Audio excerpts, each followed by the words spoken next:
First of all, let's start. Give us a little bit of background about yourself and how, what is your. Well, I won't say what inspired you at the moment. Just give a bit of background of yourself, where you grew up, what your family was like, and bit about that. Yeah, of course. Born in Bridgend General Hospital, 1975. Shows how old I am. The hospital I was born in was no longer there. I think once that happens, you officially qualify as old. When you drive past somewhere and show your kids, that's where the hospital where I was born. But Daddy, that's houses now. So yeah, born there in 1975. Moved down to Wildmill. Originally to my Sefellin for a couple of months in a flat, then across to Tarfellin, 56 Tarfellin, underneath the power cables that used to buzz when it rained. Lived there till 1996. 21 years when I left Wild Mill. Met my wife Freya, and we moved to Tonnereval. Had children very early. I have three fantastic children: James, Chris, and Hallie. James and Chris just back from university. Hallie's gone away to university. Moved away to Yorkshire for 10 years. Moved up to just outside Wakefield in 2001. Spent 10 years up there. Started a property company with my wife up there. Ran that very successfully. Sold it. Quite a high profile company. Some amazing, like, book worthy moments in that. Having breakfast in the Savoy with Carlos Spencer and the whole of the Barbarian squad was one of the personal highlights. Sold that company, launched a confectionery company in 2009, brought that back to Bridgend in 2011, became chair of the Traders Association, which I'm sure we'll come back to later on in 2014, 15 maybe. Elected as a town councillor in 2017, and as you said, now currently mayor of Bridgend. That's the forward to the book, I suppose. Yeah, very good. You, as you said, you were elected to town council in 2017. Yep. Yep, and now mayor and Mrs. Mayor with Yes. you. You can see in the picture Yes, I behind can me, see the very picture. proudly on the wall. You've got her head out, and it's all focused Yeah, you. hang on. There you There we go. Is that go. better? More of her, less of me. Does that work? Yeah, that's better. We can see her as well. It's not all about you, Steve. What inspired you to actually take the plunge and put your head above the parapet and stand for local council, as it were? I suppose if you ask any of my school teachers, I still talk to them now. I actually live next door to my junior school teacher. Kids, be careful what you say in school. 40 years later, you might live next door to them.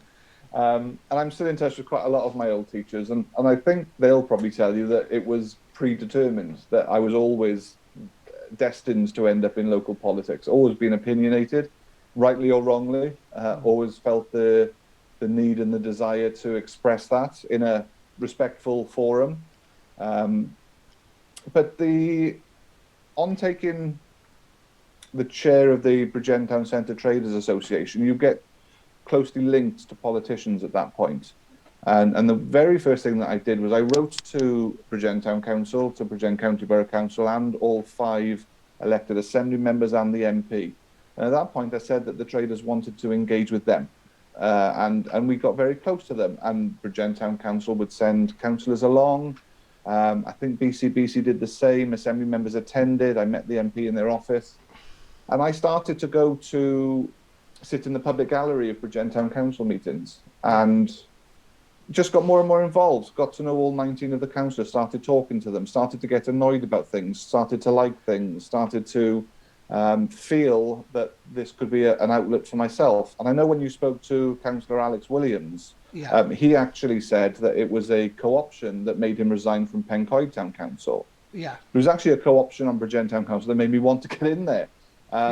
Because I saw something very similar to his experience, but I had the different kind of reaction. And I'm not saying which one is right and which Yeah. one is wrong, but it was almost that didn't look right to me, that didn't smell right, that didn't feel right, and I felt I wanted to be part of a solution to it.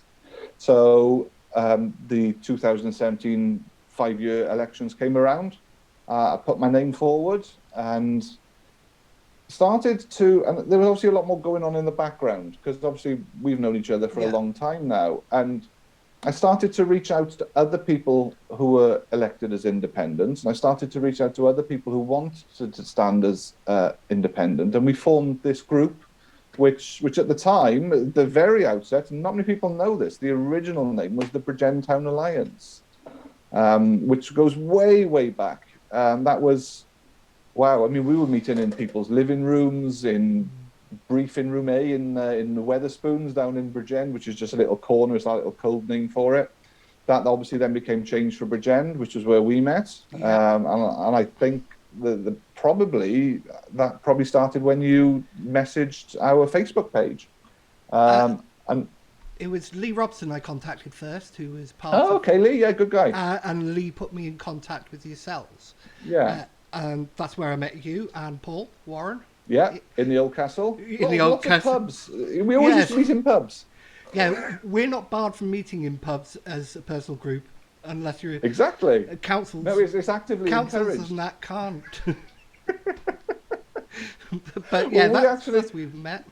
We met in the old castle the day that all of the candidates got their official photographs taken. I'm not sure if you remember that. I had my official photograph taken, but it was about a week or so later that you could Yes. arrange it for. I remember Yeah. telling you at the time when we're meeting in the old castle, I'm very opinionated, I'm quite stubborn, but I listen Yeah. to other people's views. I'm not sure if I'm cut out for this. I said my sister would be the better option. Yeah, to I do it, but remember. it's not what, I don't think it's what she would have wanted to do. But Yeah. if she ever wanted to do and she needed help, well, happy to help in any way we can. Because the forms to fill out are quite ridiculous. As Martin was saying, there's 22 pages. And you need to fill in 2 of the pages. Yeah. And there's so much you have to be aware of because there's little traps you don't really think of that can get you into big trouble.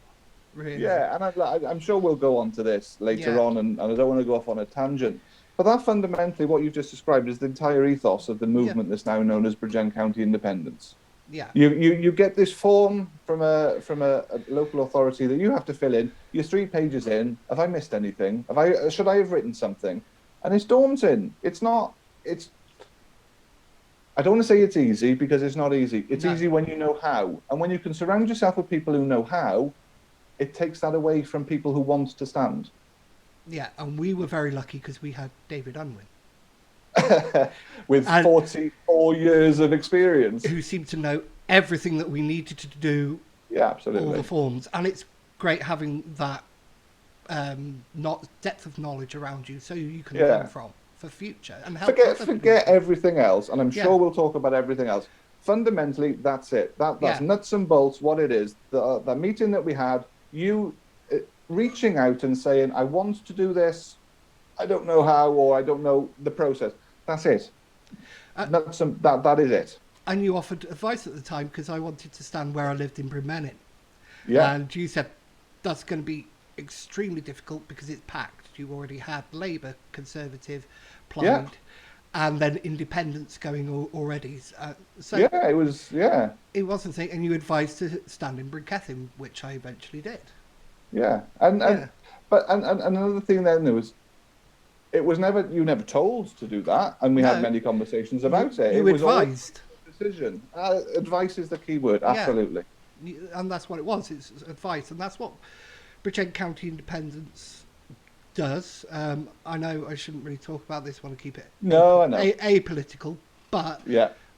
you don't. Nobody in Bridgend County Independence tells anybody else how to do things or how to vote. We offer advice. We work together as a group because it's very hard as an independent, completely on your own, with no support, with nobody around you, to actually do the work you need to do. Even just delivering leaflets, as it was, I think nearly everybody, or quite a lot of people, used my nephew at the time, paying him a few quid to deliver the leaflets around the area. Absolutely. And he was big into fitness, and he was happy to do it and earn a little bit of extra money on doing it. And that's what it is: getting support and help you need as an independent. Parties, absolutely. Parties are a different matter because they've got all that in place ready for you, and you don't really have to do as much. and it's impossible for people not affiliated to parties to criticise that structure because it helps. Yeah. And all an independent group is just the similar level of help. Because I mean, you've been there, you've stood in an election, and at election time, all right, we're a group, but we all go off into our different wards. Yeah. It's hard, and if you can get any level of help at any time, it's appreciated. Oh God, yes. And Yes. I really appreciate it because it's not easy. And No, we'll it's not. talk about your Senate run later, Yes. which had infinitely more. You needed infinitely more support because it wasn't just a little ward. You had the whole bridge end to somehow canvass and leaflet and things like that. Anyway, that's a little bit about yourself and why you... Yeah. I think we went off a tangent of why you actually stood. I'm sure we will do lots today, yeah. Yes. We usually do. Yeah, but yeah, we didn't actually get to why you stood. It was something about co-option. Why I stood? On Bridge End Town Council, and then we went off into BCI. Because I don't want to say this in the wrong way, but genuinely, I felt I could make a difference. I've got 20 years business experience behind me. I felt the time was right to stand up for the people where I grew up. At the time, I was living in the Old Castle ward. I chose to stand in the Morva ward.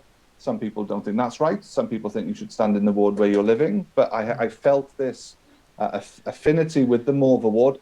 I'm a Wild Mill boy. Yeah. I lived in Wakefield. I'm a Wild Mill boy. I will always be a Wild Mill boy. And I wanted to represent the people there. I stood at town and BC level.